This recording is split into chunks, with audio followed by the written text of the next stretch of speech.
morning, everybody. We're going to begin now. My name is Cecil Rosner. I'm Director of Investigative Journalism for Regions for the Canadian Broadcasting Corporation.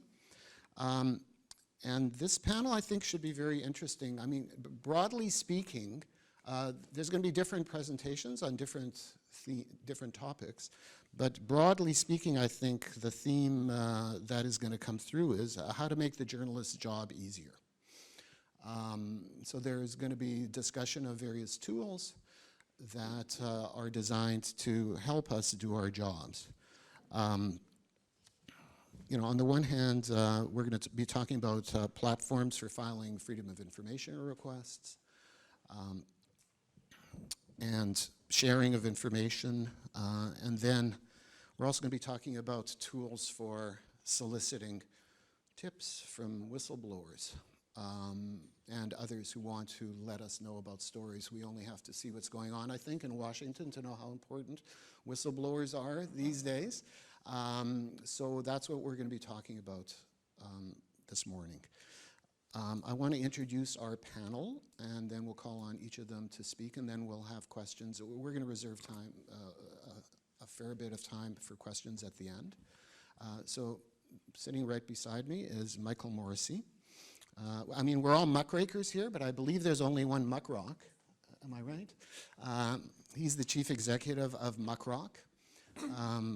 Formerly worked at the Boston Globe. And MuckRock is a nonprofit collaborative platform and a journalism platform and a member of GIJN as well. Beside Michael is Mulia. She's the executive director of the Indonesia Network, an association for media development in Indonesia, working on investigative journalism and a platform that she will talk to you about in Indonesia, and a former radio journalist and editor as well. And beside Annie is Jennifer Helsby. And she she spent a number of years studying and researching at the University of Chicago. And perhaps, I could be wrong in this, but perhaps is the only PhD in astrophysics as a speaker at this conference. But that's not why she's here. She's also the lead developer for SecureDrop, which many of you will have heard about and be familiar with as a platform for soliciting tips from whistleblowers and so forth. So that's our panel. And I'll first call on Michael to speak to you. Great, thank you so much for that kind introduction, and it's a real honor to be here. Because actually, before we started MuckRock, I was really interested in starting a leak website, but the problem is I didn't have any friends, or at least any friends who were important enough to actually leak me interesting documents. And so without any good sources, without any good materials, I became really interested in what could, Shift F5, is that the self-destruct button? I became really interested in, perfect. What could we do to kind of empower ordinary citizens? What could we do to empower journalists whose sources weren't talking to, particularly within government, to get at important stories in the public interest? But a quick show of hands, does anybody use a fax machine as regularly part of their reporting work? Okay, great. You've all made much better life decisions than I have. In the US, the Freedom of Information Act is really stuck in the past. It was passed in the late 60s, 70s was when it was sort of created, and it's really evolved to 1972 at this point. In terms of you still have to use fax machines, you still have to send letters to agencies if you want to file an information request. And then the agency will actually mail you documents back. And so if you file a request for an Excel spreadsheet, there's a very good chance that you will have like 50 pages of paper of an Excel spreadsheet. If you're lucky, they'll be in order, and if you're unlucky, that's your weekend. And so we got interested in sort of what could we do to kind of get more people interested in this process, because In the US, if you go to somebody under 40 or so, they don't even know how to address an envelope properly, let alone how to send a request via mail. And so fewer and fewer people were filing requests in the US.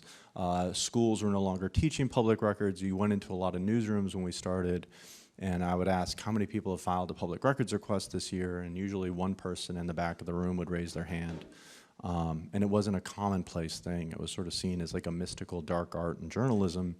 And what we really wanted to do was kind of get more people using public records laws.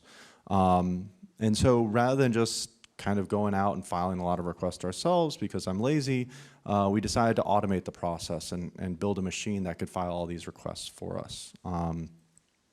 And so instead of having to use fax machines, clip art, and mail, we built this digital solution that was much more visually appealing for requesters and kind of walk them through the process. And so the first thing we wanted to do was make public records accessible again, make this a simple process.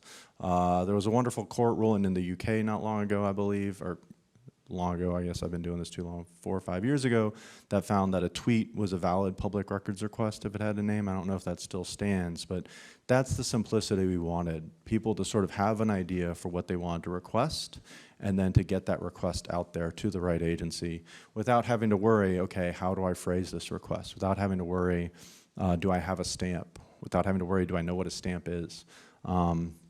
But we also wanted to kind of go beyond just building a better interface and really use this as an opportunity to rethink the relationship between requesters and government, because it was kind of a slanted relationship.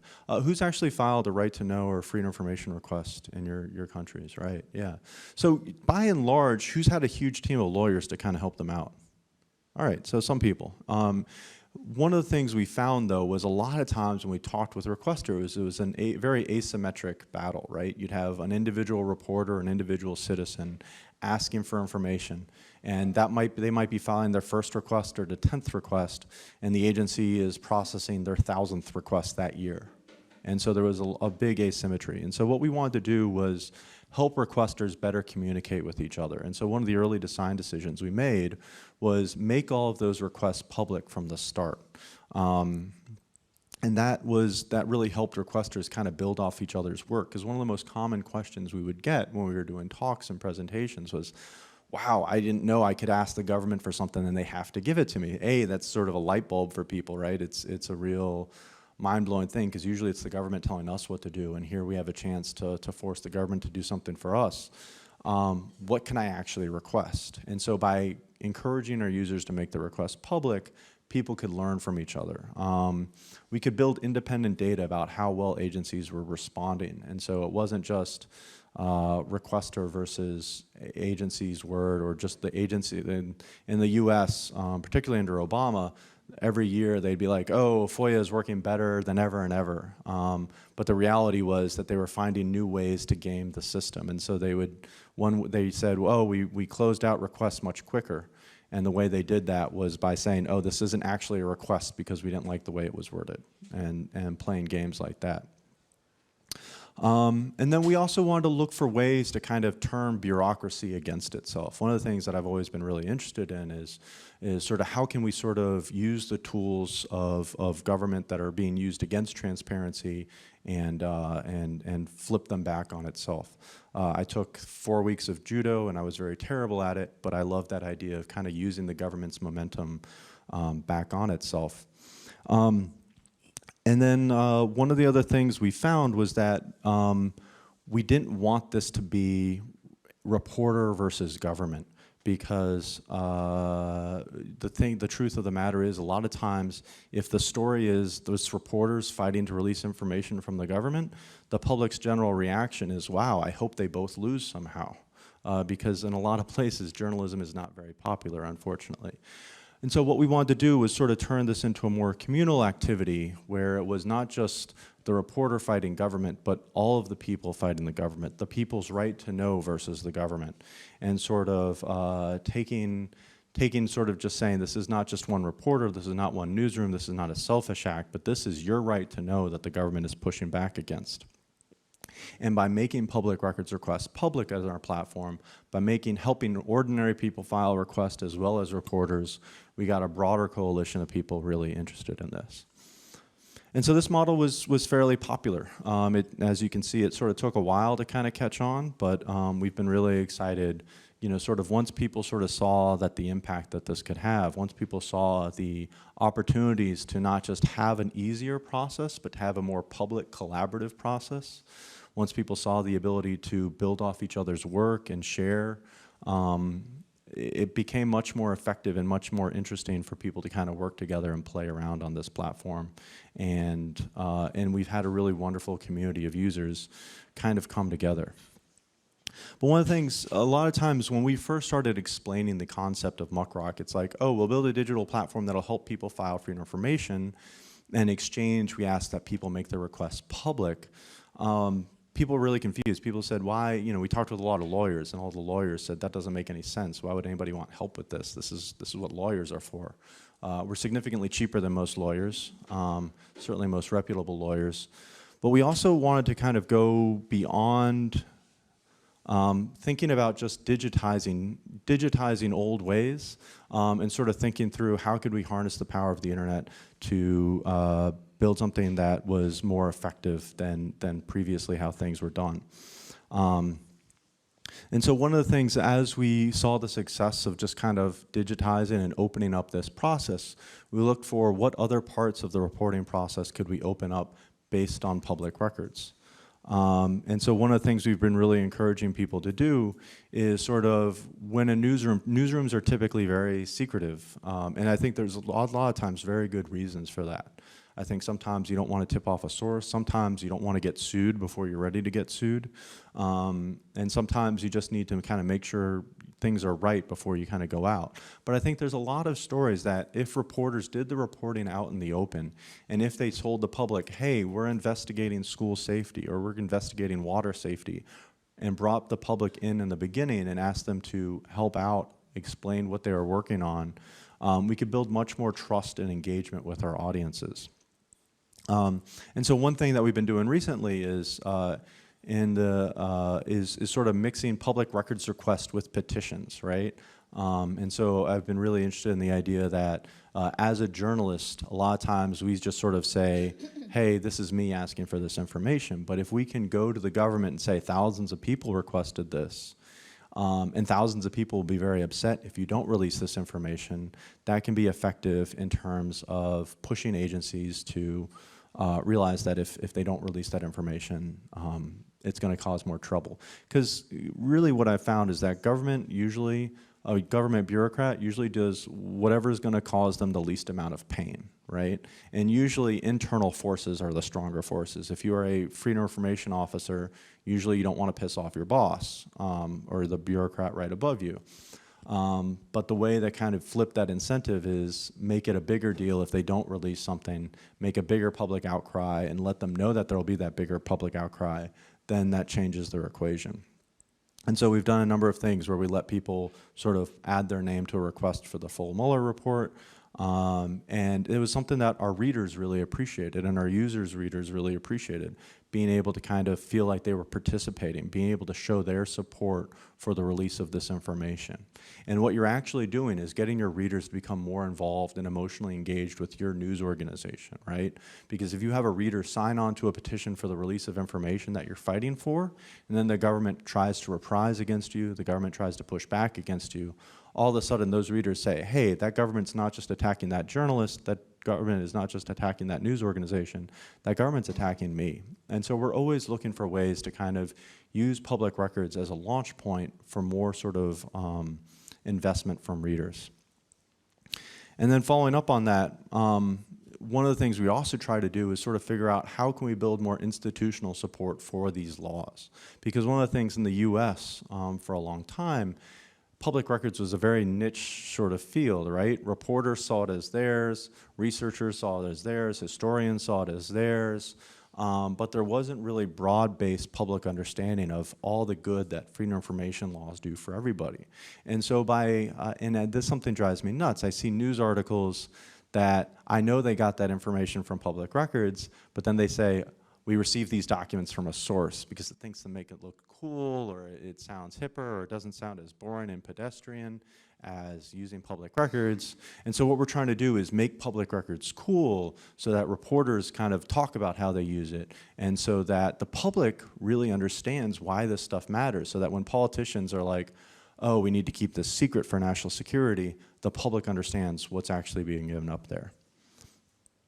So that was fairly effective, and as you saw, we were getting a lot more documents, and so recently we've been starting to look at new ways of kind of getting our readers to help analyze those documents. And so we built a platform that if you get back a ton of documents, whether through a public records request or now any other means, newsrooms can go to their readers and ask for help kind of analyzing those documents.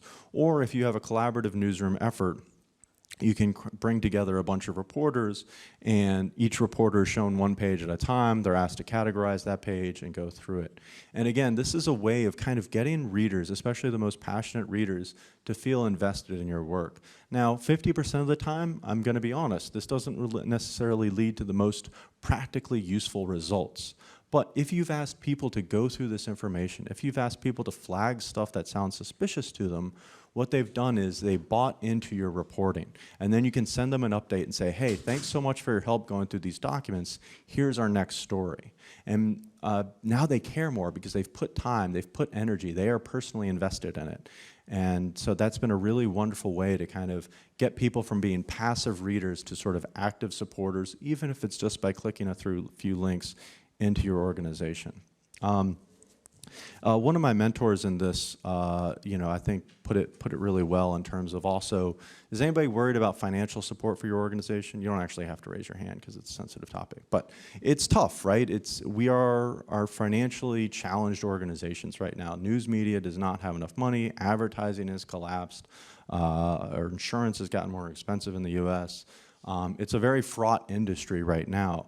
But one of the things that we've also found is that by asking people to help us through volunteering, they're also more likely to donate. And so this was my business mentor, Pitbull, and he told me a few times, ask for money and you get advice, right? If you just go to your readers and say subscribe or support this work or whatever, people say, why should I do that? I don't know. You just published a story. Why do you need my help?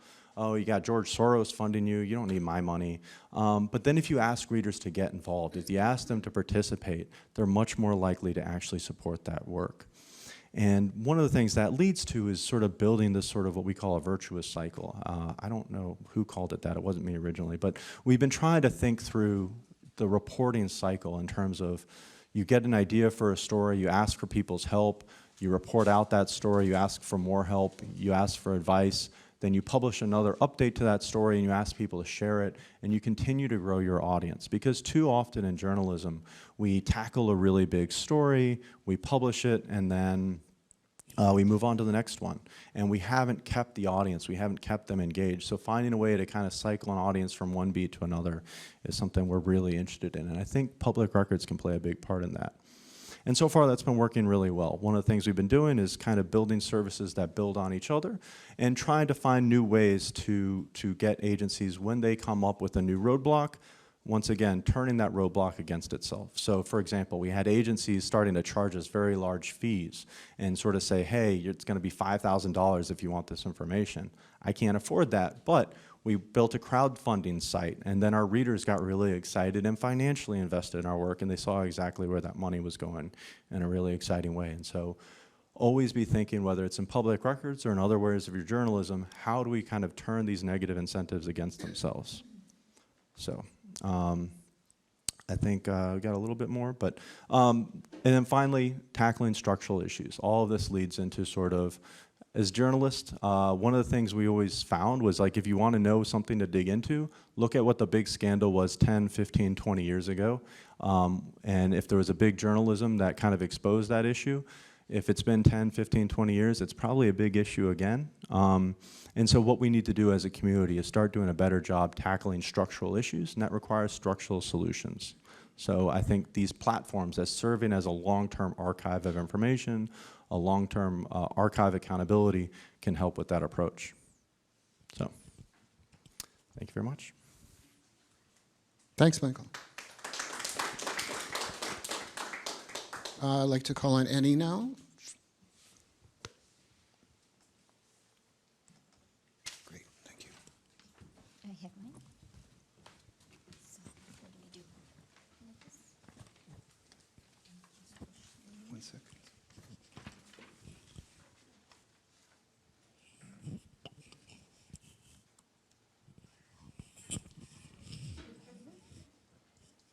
Was it Shift F5? There we go. Oh, you got it. It should be function. Yeah, that should do it. I just give it a second. It takes a while to There you go. wake up. Thank you. Hello, everyone. I'm Annie Mulia. It's really nice to share with you here. I am not the tech person who works with the software or SecureDrop's program. I am also not involved directly to the media team who works with the investigation project, but I work to manage with other organization. My organization is managing a platform for whistleblowing in Indonesia called Indonesia Leaks. This is just a quick thing. If you don't know where Indonesia is, it's just 1,000 of islands scattered in the equator between the Asia and Australia continents. Okay, so the initiations of this platform actually started in 2017. It's quite a long time ago. There were 3 local organizations. One is Journalist Association. Another is a media. The other 2 are Media Development Organization. One is Tempo Institute. One is PPMN. It's short from Indonesian acronym, Indonesian Association for Media Development, where I work for. When we started this idea, we got the help from Free Press Unlimited, our partner in the Netherlands, because they have experience in setting up this kind of platform in the other part of the world, like in the Netherlands itself, and then in Mexico and in Nigeria. When we in the process in making it, they suggest us to use the software from the Global Leaks organization. If you know, I think it's the same anywhere in the world that whistleblowing is becoming a target and it is unprotected. In our Indonesian history, there is a very big tax fraud, the biggest one in the history, worth for $100 million US. The whistleblower talked to the media, and in compensation, he gets in jail for 11 years prison.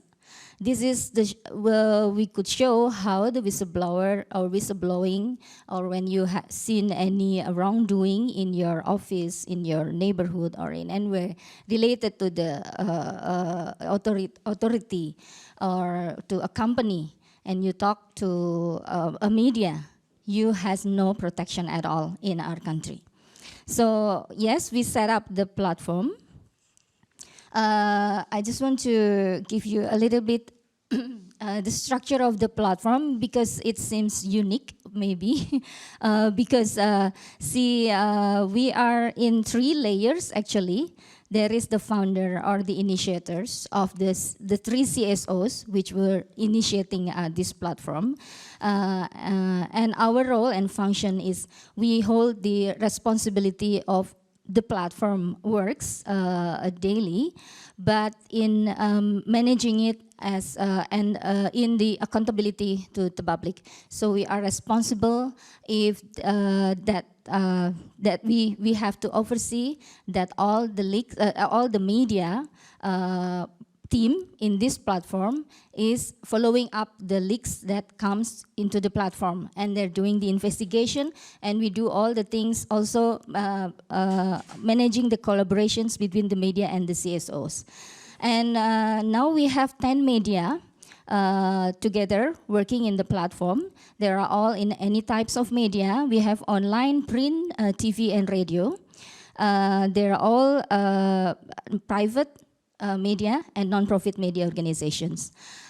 This media team has a very special roles and access to the platform. So only the media team or the journalists trained to work with the platform can access the platform and read the documents sending by the whistleblower. And this media team has their own privilege, like we built a very strong firewall between us, the CSOs, and the media team, that we do not interfere, we do not have any information about what they are doing with the leaks. Meaning like we don't know which leaks they picked up and which one they follow up and which one is not. And we only knew about what are they doing maybe just only 1 or 2 days before they are going to publish the investigation. So this is how we maintain the firewall to protect the independency of the investigation of the media newsroom. And then the other part is the CSO's part. You can see there are two international organizations, you see Greenpeace and Change.org. The other three are local organizations. One of them is the Press Legal Aid, they are a bunch of lawyers who are helping the journalists in protecting their work if there is any legal suit to them. And then there is an anti-corruption organization too. Okay, and then when we are working, we work. You see that the role and the functions of the CSOs are doing promotions about our network, our platform, doing the networking with their constituents, doing lobbying and advocacy if needed, and also giving technical assistance. Meaning like if there is a corruption case related to a big company, like how are you going to read the finance report of the company, or you want to analyze the state budget, you will get help. We can ask help from the CSO, which has this expertise. So there's the technical assistance, what I mean. And then apart from making sure that our platform is secure and safe for whistleblowers, we had an idea to call what maybe we understand about the white hackers, or there are some communities in Indonesia that are sometimes they help with the company or the CSOs to test the digital security of a platform. So we had that every year. We had this bug bounty or white hackers competitions in 2018 and 2019. And from these two digital security test, it is confirmed that the whistleblower identity is secured. So all of these white hackers could not track or could not reveal who was the whistleblower, from where he sent the documents and all those things. We also, of course, these hackers not just finding or not just testing the security of how we protect the whistleblowers, but the whistleblower identity, but also they found some findings in the technical sites, which we all sent to GlobalX and asked them to make improvement for the software. And also in the public side, and apart from the technical side, of course we have to make sure that this platform is secure for whistleblower in order to protect their identity. We do digital security training for Indonesia Leaks journalists. So every journalist working in the platform, involving in the media team and have the access to the platform, they have to pass security digital training, and also the procedures on how work with digital security in their investigation project. This procedure and all the technical steps has to be done by them in a very disciplined manners. And then also with the lawyers, we understand that the public is still not aware about they are also threatened when they are doing whistleblowing. Or maybe also they are afraid. That's why we have to making a promotion that, look, we have some lawyers here that understand about how to protect you. when you are getting a legal suit because you are whistleblowing. So we do, with the helps of our CSOs, we're training some lawyers on whistleblower protection in the legal side. And then still another public promotion, we do a festival, public event on digital security and rights to information. This is just to build the public awareness about how their role is important as the public that can be participate in making justice by doing whistleblower, by telling the media about the power of abuse of power or about the wrongdoing in their neighborhood or in their office or in their company. And their rights to information is also something that is protected, and also we can make something better for justice by doing together between the media and the public with this. And then we also have this commuter line daily promo in Indonesia. There are 1 million of people every day going back from home. Going from home to the office to work by commuter lines, and we put our advertising there. And then we do also, of course, social media campaign. And then there we go. Just about a week after our platform was launched, there was a leak actually coming, which is a very powerful, and I think it is very important. It's about how there was there is the Anti-Corruption Commission. In Indonesia, we call it KPK. So inside the KPK, there are some officers, investigators, which actually compromise the proof or evidence of a bribery case involving the national police chief name.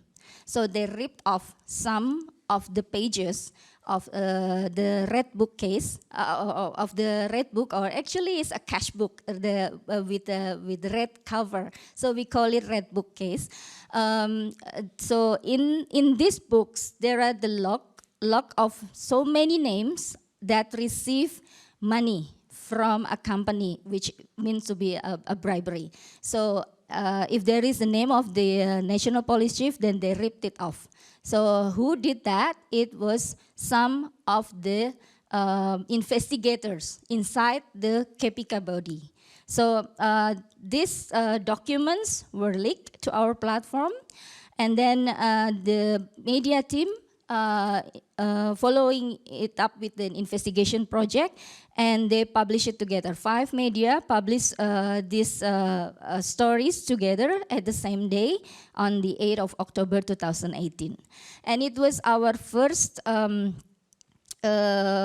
actually a pilot project in doing collaborations between the investigation team.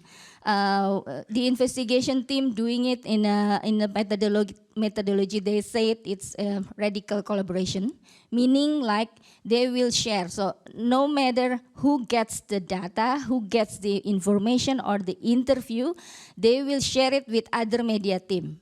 So all the byline of the publishing, the story published, is coming under Indonesia Leaks team. So they don't say any individual or any media organization, but Indonesia Leaks team story published together in 5 media organizations at that time. Okay, and that's next. So what happened is it was quite unfortunate because we published the report near to the election. You know, when election come, our public was so polarized that time. So every story or everything criticizing the government, then we are accused to be backing up the opponents. The rivalry party or the rivalry opponent of the presidential candidates. So what happened that time? It was a massive attack to Indonesia Leaks, not just offline but also online. So the police were of course very angry. They are saying that Indonesia Leaks is having a political motive, and then they're chasing us. They run after us and trying to to know who we are actually, what political motive behind the platform and the collaboration. So I'm telling you, there are some demonstrations. Of course, these people are being paid to do demonstrations. They're protesting against Indonesia leaks. Although maybe they don't know what was maybe they don't even read the story. They don't know what is happening. But they follow that they have to protest Indonesia leaks because it's attacking the government. It's attacking the police department. And then there is in online attack, they make hashtag Indonesia Leaks hoax, and it's been everywhere. And then also threats to physical threats to the CSOs and also to the reporters who was doing the reports. And not just from outside. I can tell you that in the process of making these reports, there were more than 5 media organizations doing the investigations. But by the process going, then some of the media owners not agree to publish it, and some of them even threatening the reporters not to continue with the investigation. So the threat is not only coming from the outside, from the police or other officers, but also from the owner of the media organizations. And one criminal case report about us to the police, and it is still in active case. I mean, the police don't do anything about it, but we understand that they like keeping it as, okay, you are good, then we are also silenced. But when you make a problem again, then we might come up to follow up with this report with further investigation and so on. But as the result of this investigation, the officers inside the KPK body, which ripped off the books, ripped the pages of the book, were returned back to the police department, and then they're doing also internal investigation. And the case is now still ongoing because we already revealed it in our story. Then this case, which we believe that if somebody did not leak it to our platform, will never ever be reported. And then the investigation case related to this is still ongoing now. And then these are some lessons learned that we had from collaboration of this Indonesia Leaks platform, is that collaborations between media and CSO is strengthening the impact, and also not just strengthening the impact, but also sharing the risk and the threats that we received. Because if we are many, then it will be, I'm sure, if we are many, then it will be not so easy to be harassed or to be chased by the government, and also to protect the good journalism. And this is one thing that is very, very important, that beyond all this technical collaboration in investigation project and all the things, what most important is the whistleblower protection. How we do it is by doing with the very disciplined when we are doing the digital security procedures, when we work with the investigation project. Because one chain has the whole, it will, can jeopardize the other works and all of the other team of media. And then we also having the supports from the CSOs that we feel it really, really needed, especially when we receive the threats, that we can ask them or we can work with them, the CSO side, to do lobbying and advocacy for the investigation. Like we also, the CSOs also making press conference, doing a release to back up the investigation, and also doing the petition things. Yes, I think that's it from me. And of course, the other lessons I learned is we should never stop and we should be continue. Thank you. Thanks. Okay, Jennifer.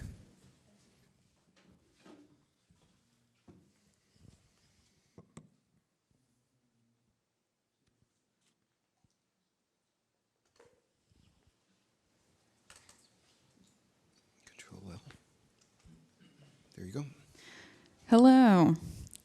So first, a calibration. Who feels like they know SecureDrop pretty well already? Maybe they use it as a journalist.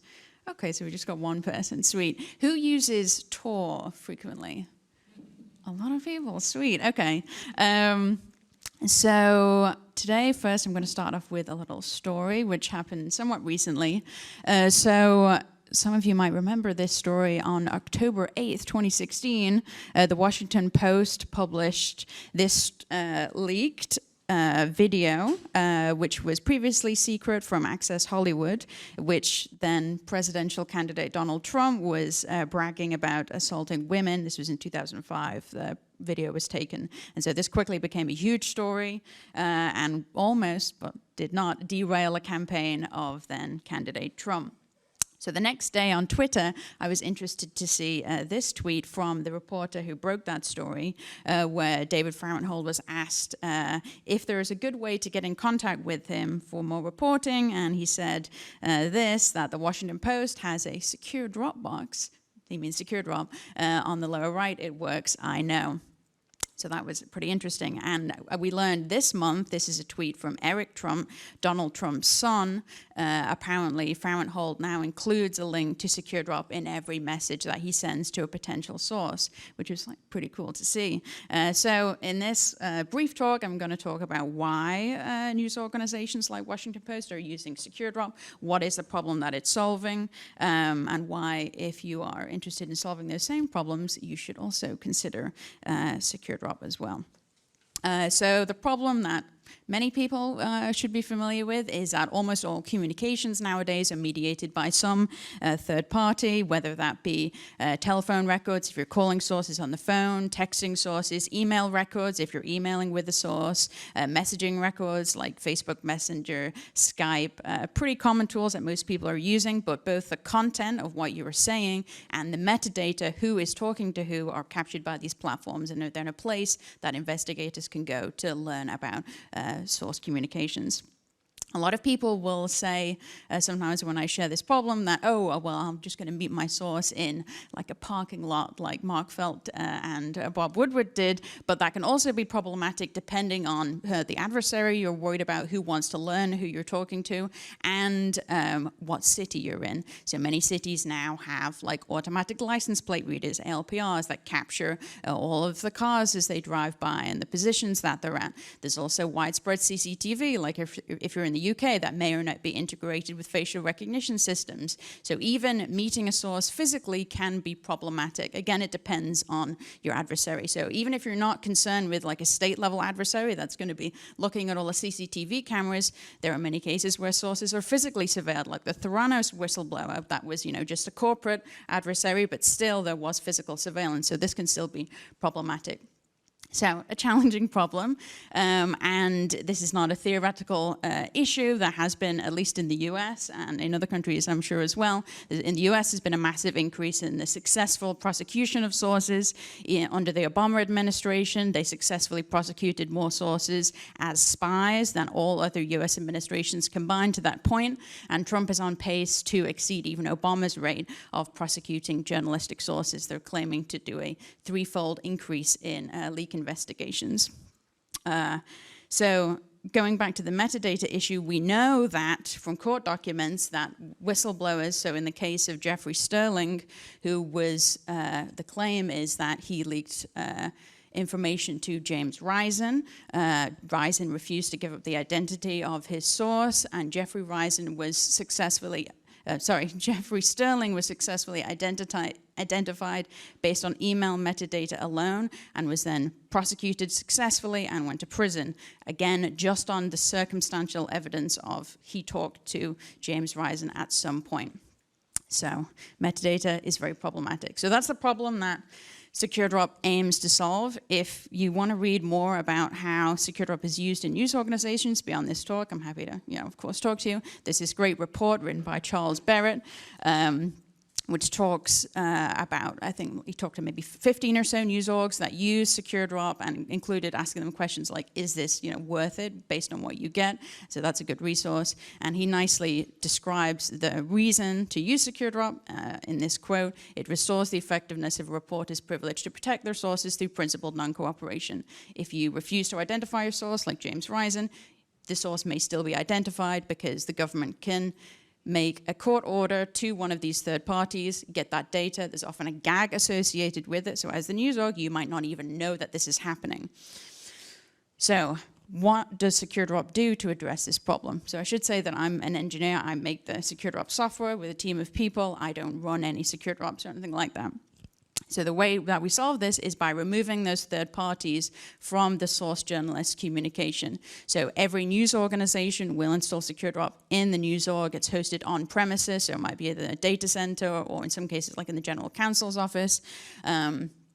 That's the first thing. The second is that we minimize the metadata trail between sources and journalists by using Tor, which is why I asked at the beginning who is familiar with Tor. So for those of you that don't know, it's an anonymity network. So when I want to go to google.com, I send a request to the google.com server. Any network adversary that is watching my traffic, so that might be my internet service provider, it might be my employer if I'm on my employer's network, it could be a state-level adversary that monitors internet metadata, which most countries do now, unfortunately. They can see that I am talking to google.com. So if that is problematic, then I have to obfuscate that somehow. The best way to do that exists right now is Tor. So what Tor does is instead of going directly to google.com, it'll send my traffic through 3 random servers. So that same network adversary will just see me going to maybe some random server somewhere in Germany. That they'll see that I'm using Tor, but they don't know what I'm doing. So that's what protection that provides. The servers don't log any information about sources, so if an investigator comes and says, you need to give me everything that you have on this source, you don't know any device-specific information, you don't know where they were coming from, unless the source has told you that, which, that's your decision whether you want to ask them specific information like that, you don't have that stored anywhere to hand over. All of the data is encrypted in transit and at rest. And that's in the case of if you're worried about potential server seizure, if the news organization gets raided, then at least the submissions are encrypted. Everything that's been discussed thus far is protecting sources, but when you have a platform like this, you are basically guaranteeing that any document that is sent to you, you're going to click on it and open it. And if you're doing that on your regular machine, that's obviously problematic in case somebody tries to send you malware, which eventually, will happen. I will say that we have seen people try to send malware through SecureDrop. And so we have mitigations in place to protect against malicious submissions. Primarily, the machine that is used to open SecureDrop submissions is not the journalist's regular machine. So there's a compartmented infrastructure. Okay, so that's Turbo, how SecureDrop works. So what a source sees from their perspective, what they need to do is download a special web browser that is just like Firefox, except you can use Tor. And they go to a page that looks like this. This is a screenshot that I took like yesterday of Al Jazeera's submission platform. And then they just, it's like any other website. You just upload any kind of file, or you can type in messages. And journalists can reply back. So there are cases where there are news organizations that have long-lived conversations only through SecureDrop over years. Here are a bunch of the news organizations that currently offer a SecureDrop tip line. I should say at this point that there are a lot of big news orgs here because there is a requirement that you do need to have an administrator that is comfortable on the Linux command line. That's just a constraint right now. And you need, on the cheap, maybe $1,000 USD of hardware to run it. Okay. So how do people advertise? So we saw, David Frauenhold, who advertises in little messages to individual sources or potential sources. Some other ways that we've seen are advertising directly in the newspaper. So that's what the Globe and Mail does. I saw this when I was traveling in Canada. I looked at the front page, and SecureDrop was there, which I thought was pretty sweet. Every news organization that uses SecureDrop has a tips page like this on the news organization website. So this is the New York Times' page, and it has like WhatsApp Signal, other channels to communicate. This is a really good thing to do. Other creative methods that I've seen, I actually hadn't seen the transport, like in the train, the leaking advertisement. That's really cool. I know of a billboard that existed outside of the Department of Defense to advertise a tip line, which is a pretty interesting method. I wonder how effective that was. And another interesting method that I've seen is targeted advertising. So this was to target EPA, the Environmental Protection Agency, whistleblowers. This is right after Trump was elected. So that's another interesting approach. And then another one that I've seen is flyering. So if you want to target like the Chicago Police Department, for example, like you go to the headquarters, flyer all around, or if there's a particular conference that you want to target, I'm sure that that's effective. Okay, so let me skip a bit. So there's a bunch of stories where people have publicly said that the leak or source came in through SecureDrop. Generally, this is not recommended because it is providing information that might be useful to a leak investigator, but for less kind of serious sources, I think it's reasonable to do so. So the Intercept has a bunch of leaks, like the Securitas leaks came in through SecureDrop. That's all public. This is an interesting case. There was this memo that was circulating at Google that was controversial. And I like this one because Motherboard got multiple copies of the same document from a bunch of different sources through SecureDrop. So they had like the edit history of the document, which I think is interesting. So they reconstructed the most comprehensive version, published that. And there are a bunch more that I'm happy to talk about, or if you Google, you can find. So I hope this was useful. This is a really important tool for protecting sources in this era of mass surveillance. It's available in 18 languages. If you want it to be available in another language, please come and talk to me. And if you want help, you also can talk to me, or there is a little form you can fill out to get assistance. I think that's it. Thanks.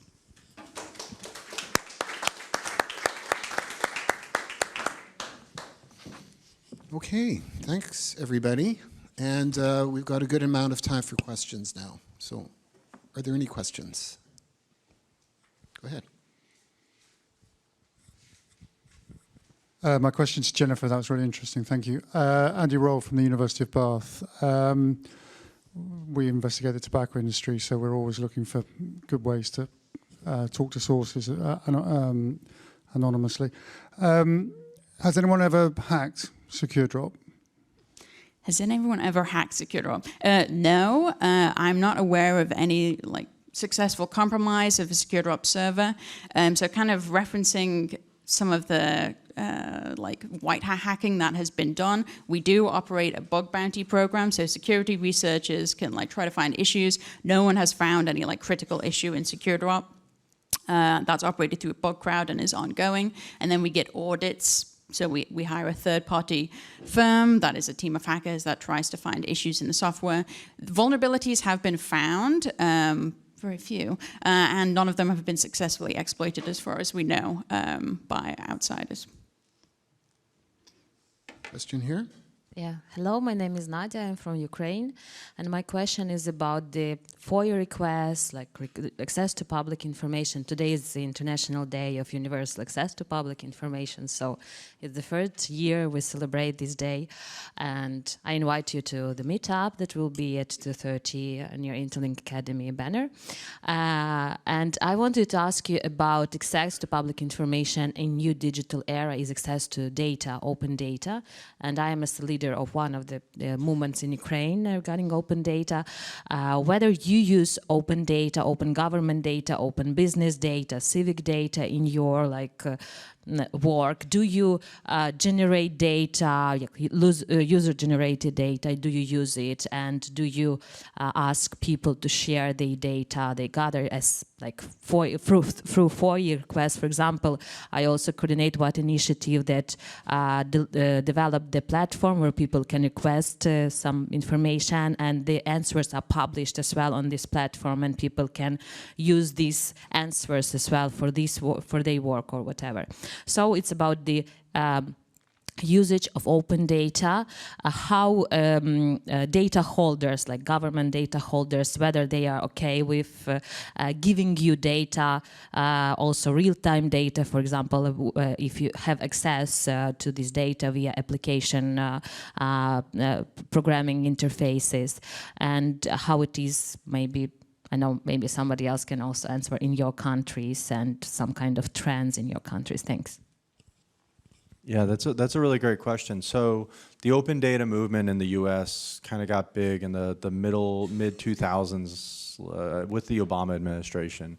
They kind of came in and said, oh, we're going to start being more transparent. And the way they defined transparency was by opening up more data sets, which I think was really wonderful in a lot of days. They opened up a lot of spending data, a lot of contract data, which is really helpful. But then one of the things we saw was, A, that's not a replacement for the right to access information. If the government's deciding, oh, we're going to highlight this data set, usually that data set, not always, but usually that data set says something positive about the agency releasing it. And so having sort of both FOIA to force release and open data where they do proactive releases, I think those work really well hand in hand. And one of the things we've been trying to do is adapt our systems to better take advantage. So one thing, we don't have this now, but one thing we'd like to get to is if somebody searches or starts filing a request for, hey, I want to know how many cats live in my city, rather than having to file a new request for a list of all the cats in that city, maybe the government's proactively released that information. And so we're looking at adapting and sort of expanding our services to kind of work with that. And we do a lot of engagement with cities and talk about best practices there. So I think there's a lot of potential there, but one of the other things we saw was that when government gives you something, it can also take it away. And that's something we've seen a lot. I don't know if people have heard, but we have a new president after Obama, and that president is not a big data guy. Yeah, so these new presidents, they're not very open, right? And so I think one of the things is, and this is kind of goes back to the point of like, we really need to encourage people to understand why these rights are important and really bolster broad buy-in for both that access to information and a culture of opening up more information. So, and then we've been asked about crowdsourced data. We do a lot of crowdsourced data, and that's something that we've been really excited about the potential to get people involved with. Question here? I have a question for Michael. Do you have experience in FOIA requests related with organized crime? I mean, for example, many cartels in Mexico create companies in the United States, and it's necessary to make a lot of FOIA requests about these companies. But you have measures to treat these kind of things, because of course could be dangerous, as it's dangerous in Mexico. Yeah, absolutely. So that's a really good question. So not a whole lot, but we have worked with reporters who've covered organized crime. And I think that's one of the great things about these platforms is you can internationally, you can sort of play different laws. So if you can not get information from the US, but sometimes you can get it from other countries, and vice versa. So we have a lot of non-US journalists use our platform. And then one of the other things that was really important for our platform from the beginning was letting users use pseudonyms. So maybe if somebody knows you're requesting something about them, being able to file under a pseudonym, or in some cases we'll work with that user and we'll file it under our name so that they're not put in danger in their home country. And then also, and that also lets people be whistleblowers, et cetera. So we've actually had government officials sign up for our platform and file requests with their own agency under a fake name so that they know exactly where those documents are.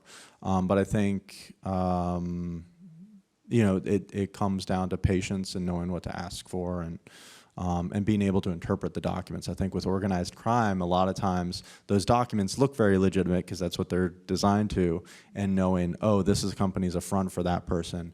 And so we recently merged with a group called Document Cloud that does a lot of document analysis and has a very large archive of 100 million pages of documents, because a lot of times it's about connecting dots. And so it starts with that freedom of information request, but it comes back to sort of being able to chain that web of connections. And that's something we're really interested in. Other questions? Right there. Question for Indonesian leaks. Were there any digital privacy protection requirements for the media that you're collaborating with before they could collaborate with your platform? To make sure, yeah? Okay, so there were requirements, there were technical requirements. The privacy for Use your mic.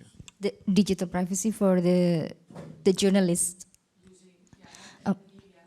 Oh. They were probably going. So there's one journalist allowed to work with the data, but are there digital privacy protection requirements that the journalist has to have or use technical requirements? Yeah, I mean,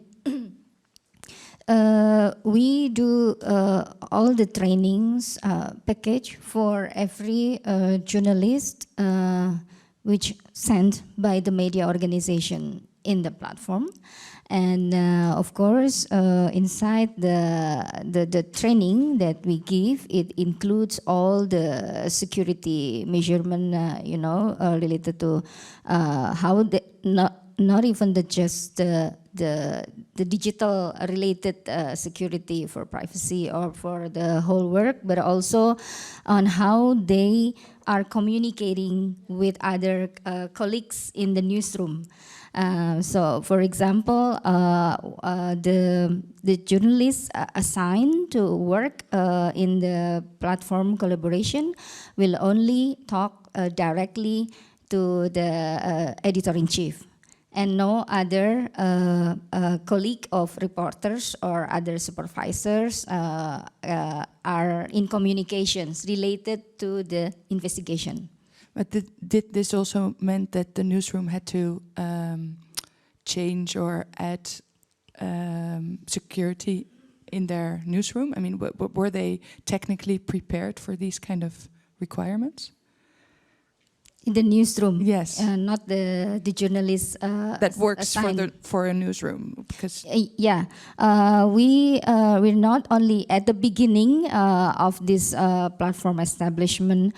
To every media that is joining this collaboration, they have to send their chief editors to our coordination meeting and briefing, and to talk about all these security standard operating procedures and all those things. So how a media, as an organization working with a whistleblowing platform, it is something new to us, and this is something that we, in communication or in coordination with the chief editor of the media organization. But did that in practice mean that the newsroom had to change software or something because they weren't prepared for that kind of security requirements? Not changing all the software of the newsroom, because the journalists working on this platform will only use one dedicated or secluded equipment for him, for her. So, yeah, yes. Any other questions? Right here, yes. Hello, Stefan. One question for Jennifer. I read about your plans about an integrated workstation for the end user of SecureDrop. Mm-hmm. So can you tell me more about this? Because it was already in May this year. I never heard anything else about this. Yep. So as background for other people, so the way that journalists check SecureDrop right now is they have to have two separate laptops, one that goes online and downloads documents, and then another that is non-networked. It's air-gapped, it's never been connected to a network, and they have to transfer documents using either CDs that they have to burn or a USB drive, take them over to the air-gap machine and open and decrypt the documents there. So as you can imagine, that's like kind of cumbersome and a workflow, and like if you're getting a lot of submissions, it takes like a lot of time every day to check SecureDrop. And so we have been working on re-architecting this part of the infrastructure to just use one machine. So instead of having these two physically separated machines, we have one machine that uses virtual machines, like fake little mini computers, to open documents. So when you open a new document, it opens in a new virtual machine. That virtual machine is destroyed after use. And we use an operating system called Cubes, useful generally for journalism if you're not aware of it, which enables us to do this. So the state of development of that is we reached a kind of alpha release, like things are roughly working is what that means. November of last year, we hired a third-party firm that did a security audit to make sure that what we've architected thus far is solid, both in terms of the overall architecture and the implementation, and they didn't find any like major security issues at all, which was really great to see. And so that's what we published about, and we published the full report if anyone is super interested. And what we're doing, October, is it October now? Yes, it is. So probably November, we're going to kick off a beta test. So the idea is that we're going to have 3 news organizations use this in production. So we've been like making it much more user-friendly.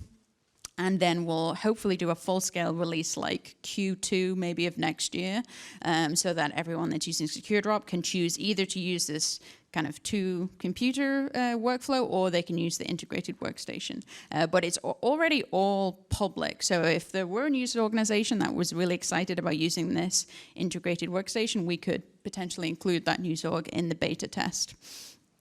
Sweet. We were discussing something a little earlier, and I think it'd be interesting just to raise here. So I'll ask this question for Jennifer and Annie. Have police or authorities ever come calling to your offices saying, hey, we would like to have a look, or here's a production order, or here's a search warrant, and please show us what you have in terms of their investigating a leak that they weren't very happy about? For Indonesia leaks, yes, the police is chasing after us, and they do all the things, not just directly, but indirectly, like following us, stalking to some of our CSO activists, related to how to reveal, reveal or giving the documents from the platform to them. They once has an effort to using Interpol because our hosting is in Europe. So the police issue a letter and asking the Interpol to contact the host organization, the hosting company, to open the identity of who is actually owning Indonesia leaks. But the hosting of organizations in Europe reject that request, and up till now, like I said, the police did not, chasing us again, but they still hold an active case against us. So they just see if you behave, then we are good. But if you make any problem again, then we will start to chase you again. That's the current situation now. So for SecureDrop, so for us the situation is a bit different because we've kind of designed it so that we're kind of separated from everyone that's using it. So I can say that no one has come to like the SecureDrop developers and been like, hey, insert this code, or no one's like tried to ask for our signing keys. That's never happened, and if that ever did happen, we would absolutely refuse. So we haven't been directly approached. Now, in terms of the news organizations that use SecureDrop, it's not really changing much from their perspective. I mean, it's like very important to install, but it's still just preserving the ability to have this anonymous tip line in today's age. So like a lot has changed surveillance-wise, and it's just making sure that that can continue to occur. So I don't know of any cases where news organizations specifically have been asked for access to SecureDrop documents. I know of no case where that has happened. If they were, and if police came and seized it and seized all the equipment, would they get anywhere? So if police seized all the equipment, what they would learn is they would get the documents from sources, but they would all be encrypted, so they would be useless. They would learn the time of the most recent submission, but we don't have timestamps of any other submissions. So every time a new document is submitted, all of the timestamps from previous submissions are scrubbed, because that is useful for a leak investigator. I just want to add, finally, we have a couple of minutes left. Michael, what's been the biggest win, in story-wise, from an ordinary person, from a citizen, not a news organization, that you've seen? Yeah, that's been really exciting, seeing just random people file requests. I think one of the biggest wins was we had a user in Tennessee filed a request asking about why all the police departments had all this military equipment just kind of roaming the streets, and they only asked for about their county, and they got back some really interesting data, and one of our staff members said, hey, wow, they got this really fascinating data about all these tanks in this random town in Tennessee. And then so we filed that request with every state, and we eventually found out a lot of details about military gear going to schools, you know, grenade launchers in middle schools and that sort of thing under this program. But that all started because one person looked out their window and was like, why are my police joyriding this armored vehicle down my road? And then it kind of spawned out from there. Thank you. Any last question? Okay, could I get a final round of applause for our panelists? Thanks for coming.